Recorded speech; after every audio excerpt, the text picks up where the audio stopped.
Com certeza você já ouviu falar em Lobo de Wall Street, mas em Crocodilo de Wall Street provavelmente é a primeira vez. Como resultado de um dos maiores roubos de criptomoedas, em fevereiro desse ano, o Departamento de Justiça dos Estados Unidos realizou a maior apreensão financeira de todos os tempos. Cerca de 4,5 bilhões de dólares em bitcoins que haviam sido roubados em 2016 da Bitfinex, uma empresa de câmbio de criptomoedas de Hong Kong, estavam em posse de um casal de empresários em Wall Street. O casal em questão são William Lichtenstein e Heather Morgan. Eles foram presos na residência em que moravam no dia 8 de fevereiro, mas não antes de uma última tentativa de ocultar o seu papel no crime. Os policiais dentro da casa, eles tentando esconder as coisas. Então fica até o final que é sobre esse caso que nós vamos falar hoje. Para quem tá chegando agora, eu sou a Caroline Daisy e esse é o canal Forense.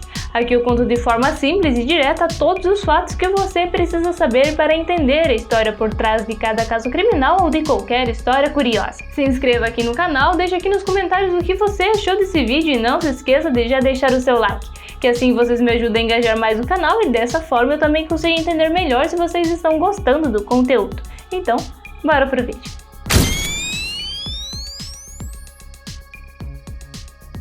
Ilha, de 34 anos, e Heather, de 31 anos, moravam em um apartamento no edifício 75 Wall Street, em Manhattan, em Nova York. Ilha tem nacionalidade russa e cofundou a MixRank, um banco de dados de aplicativos móveis que fornece tecnologia e serviços móveis para estratégias de mercado. Já a Heather é cofundadora e CEO da Endpass, uma startup de blockchain que resolve problemas de identidade usando inteligência artificial e fornece consultoria econômica para startups do Vale do Silício. O Vale do Silício, para quem não sabe, é uma região na parte sul da Baía de São Francisco, na Califórnia, que abriga muitas startups e empresas de tecnologia, como a Apple, o Facebook e o Google, por exemplo. Além disso, Heather também é aspirante a rapper em seu canal do YouTube, onde posta suas músicas, unboxings e DIY. Em uma das suas músicas, Heather se auto-intitula como Crocodilo de Wall Street, e em outra música, ela diz o seguinte: Spearfish sua senha, todos os seus fundos transferidos. Nem se entregou, né? A Forbes, uma revista estadunidense de negócios e economia, até havia divulgado uma matéria em que o casal aparecia como empreendedores de tecnologia de sucesso. Pode parecer ironia, mas a Heather também era escritora da Forbes e até escreveu uma coluna na qual alertou sobre criminosos cibernéticos e fraudadores que se aproveitam da pandemia do Covid-19. Nossa, que bom, Heather! Nossa!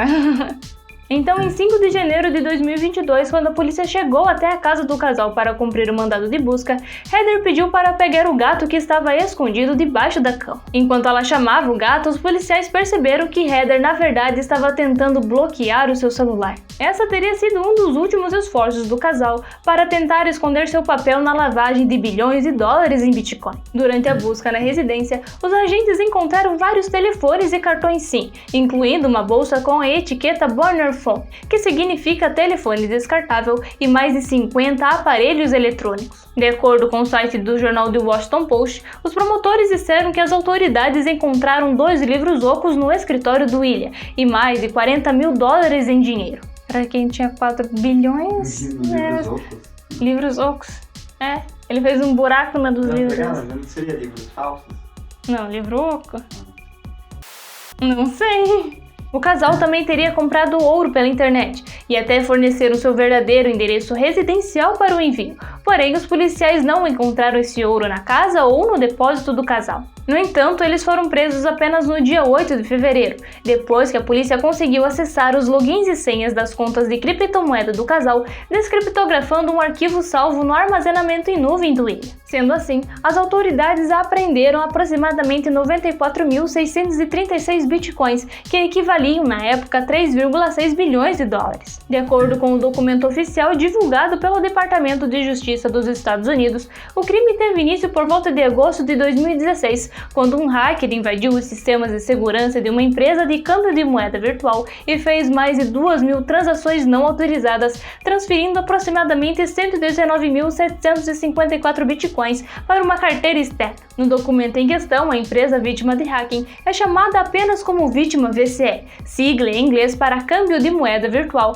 que se refere a um tipo de empresa que permite que os clientes comprem, vendam ou negociem moeda virtual. Sendo assim, fica subentendido que a vítima VCE se refere a Bitfinex, a empresa de câmbio de criptomoeda com sede em Hong Kong e hackeada em 2016 que eu falei no início do vídeo. Quando o crime ocorreu lá em 2016, os bitcoins foram avaliados em aproximadamente 71 milhões, porém devido ao aumento do valor do bitcoin desde o roubo, os fundos foram avaliados em mais de 4,5 bilhões em fevereiro de 2022. Os investigadores rastrearam o roubo pela blockchain, que é uma rede de registros de informações compartilhado que sofrem alterações através de blocos de transações protegidos por criptografia, conectados uns aos outros e que não podem ser alterados ou excluídos depois da sua verificação. A investigação para rastrear os bitcoins começou pela carteira para a qual os bitcoins haviam sido transferidos pela primeira vez, que é uma carteira não hospedada, ou seja, o usuário tem total independência sobre os seus fundos. Até que por volta de janeiro de 2017,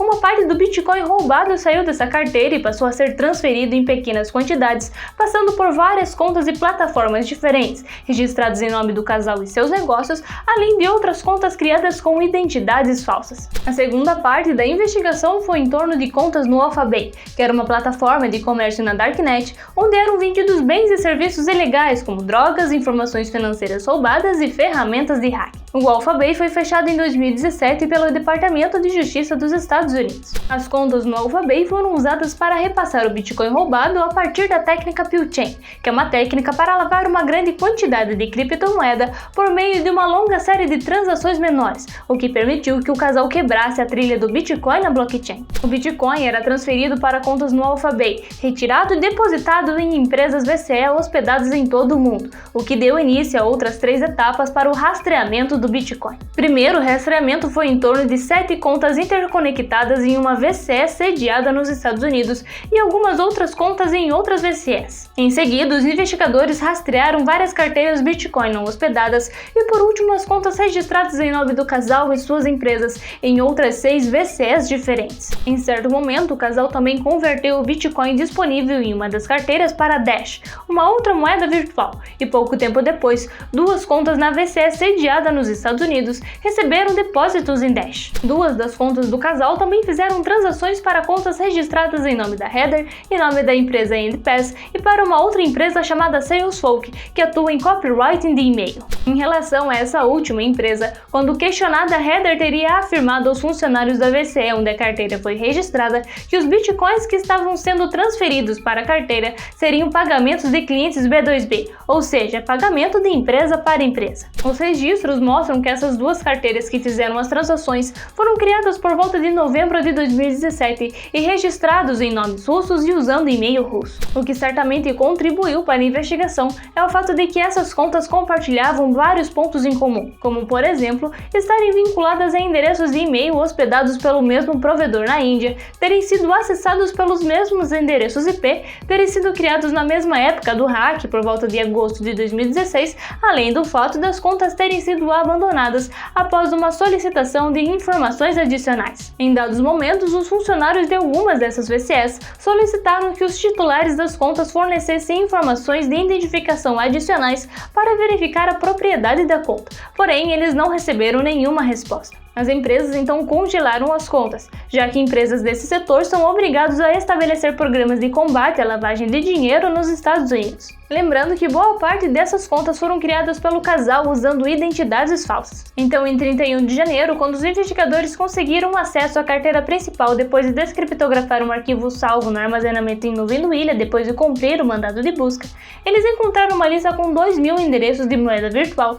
juntamente com as chaves privadas correspondentes. Uma análise de blockchain confirmou que todos os 2.000 endereços continham bitcoins diretamente ligados ao ataque, exceto pelos que não tinham saldo e nunca haviam sido usados para transações em moeda virtual. A conexão entre o casal e as contas investigadas foi confirmada após a revisão de uma planilha salva na conta de armazenamento em nuvem. A planilha incluía as informações de login para as contas em várias VCEs e uma anotação sobre os status das contas, sendo que 6 dessas contas foram incluídas na planilha com a anotação congelado. De acordo com o relatório do Departamento de Justiça, ao realizar essas transações, Illy e Heather empregaram várias técnicas de lavagem de dinheiro, tais como usar contas com identidades fictícias, mover os fundos roubados em uma série de pequenas quantias, totalizando milhares de transações, utilizar programas de computador para automatizar transações, que é uma técnica de lavagem de Bitcoin que permite que muitas transações ocorram em um curto período de tempo, quebrar o fluxo de fundos depositando os Bitcoins em contas em várias empresas de câmbio de moeda e mercados Darknet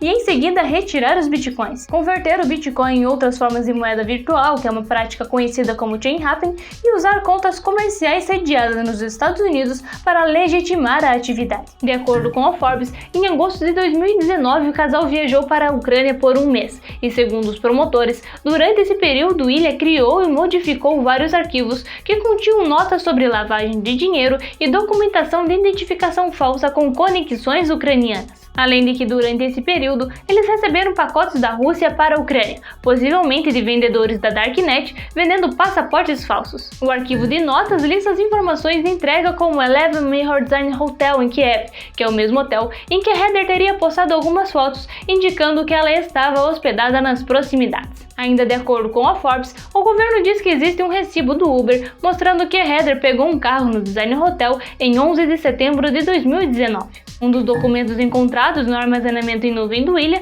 é um documento em russo que descreve como receber anonimamente um pacote na Ucrânia. O documento em questão fornece detalhes sobre o posicionamento da câmera de segurança nos correios ucranianos e como evitar ser visto. Segundo o documento divulgado pelo Departamento de Justiça, o armazenamento em nuvem também continha um arquivo de texto chamado Passport IDs, que incluíam links para diferentes contas de fornecedores da Darknet que aparentemente estariam vendendo passaportes e carteiras de identidade. Além disso, conforme uma matéria do New York Post, o mesmo armazenamento em nuvem tinha uma pasta intitulada Personas, com subpastas intituladas RU para a Rússia e UA para a Ucrânia, contendo identificações falsas. No entanto, ao invés de serem acusados de roubo, Illy e Heather foram acusados de receber e lavar fundos roubados. Um agente da Receita Federal alega que o casal gastou apenas uma pequena fração do dinheiro roubado em ouro e em tokens não fungíveis, mais conhecidos como NFTs, e em outras compras como cartão de presentes do Walmart, pagamentos para o Uber,